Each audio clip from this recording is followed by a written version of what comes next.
Yeah, give everyone one. Take one, yeah. Yeah, please.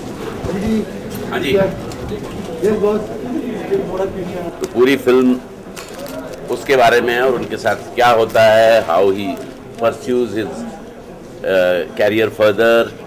वो चाहते हैं कि उनका बेटा भी फिल्मों में आए, लेकिन बेटा तो आर्किटेक्चर बनना चाहता है। और मेरा ये बहुत ही, मैं धड़ल्ले से कहता हूँ कि मेरा बहुत ये फेवरेट पार्ट है और मुझे पूरी उम्मीद है कि ये फिल्म बहुत अच्छी चलेगी, क्योंकि ये एंटरटेनिंग फिल्म है और ह्यूमर जो इसमें है वो इफ़ आई से sophisticated humour, it doesn't mean के सर के ऊपर से निकल जाएगा। मेरा कहने का मतलब ये है कि बहुत हेल्दी ह्यूमर है, बहुत क्लीन ह्यूमर है और पूरा परिवार इसको एंजॉय कर सकता है, जैसे लोग आज भी जाने भी दो यारो एंजॉय करते हैं।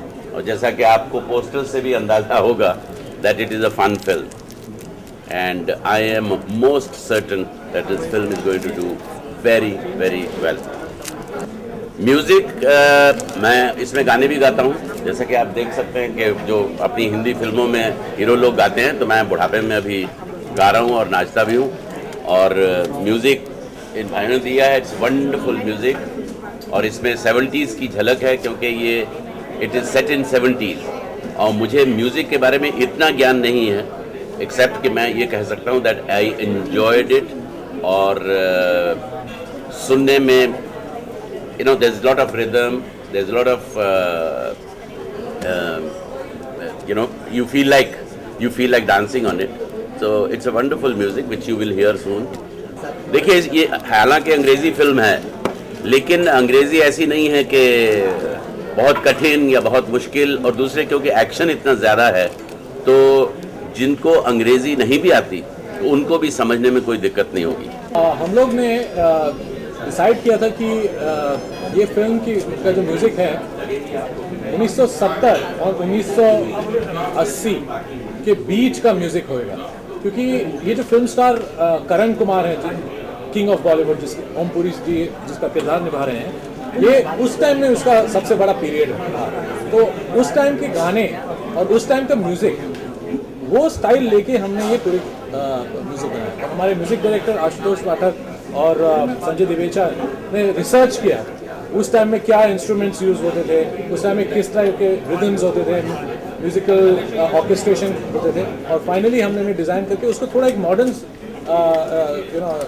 तरीके से हमने प्रेजेंट किया है। ये जो देखिए, ये जो एक कहानी है, ये फेडेड बॉलीवुड फिल्म स्टार की, जो अपनी जो गद्दी है वो छोड़ना नहीं चाहता और उस गद्दी पे वो अपने बेटे को बिठाना चाहता है। अगर उसका बेटा नहीं बैठना चाहता तो क्या करता है कि अपने आप को रीलॉन्च करता है एज अ कॉलेज बॉय। हालांकि वो 50-55 साल का है, अगर वो रीलॉन्च करता है as a young romantic college boy, तो उसकी लाइफ पे एक डॉक्यूमेंट्री बन रही है।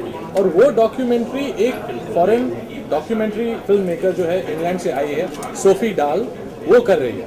तो हम पूरी फिल्म उसके एंगल से देखते हैं। एक फॉरेनर जो है, जो डॉक्यूमेंट्री फिल्म बना रही है, उसके फॉरेन एंगल से देख रहे हैं हम लोग, उसके कैमरा के थ्रू देख रहे हैं। तो एक डिफरेंट वे में हमने प्रेजेंट किया कि क्या हो रहा है, और उस करण कुमार के किंग ऑफ बॉलीवुड का लाइफ हम उसके नज़रिए से देखते हैं। सोफी डाल एक extremely beautiful, extremely presentable actress है।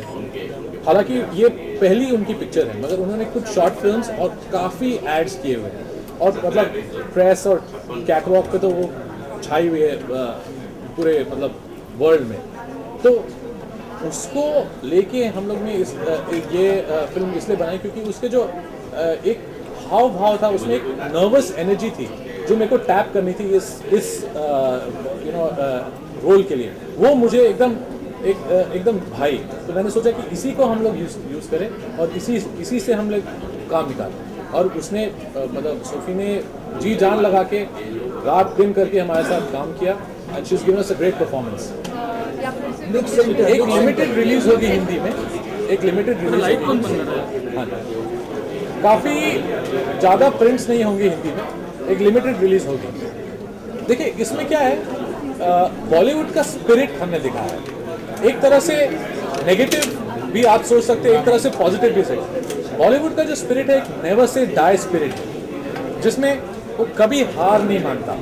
कुछ भी हो जाए, कुछ भी घटना घट जाए, कुछ भी सामने आ जाए, मगर आगे बढ़ने की बॉलीवुड सोचता है, हिंदी फिल्म इंडस्ट्री जो है, और वो स्पिरिट हमने इस फिल्म में दर्शाया है। For this film, it was fun. It was not that challenging. The challenging part was actually doing the research and finding out the different styles of music that existed in the 70s. Essentially, all the songs here are in a sense spoof. Spoof गाने हैं.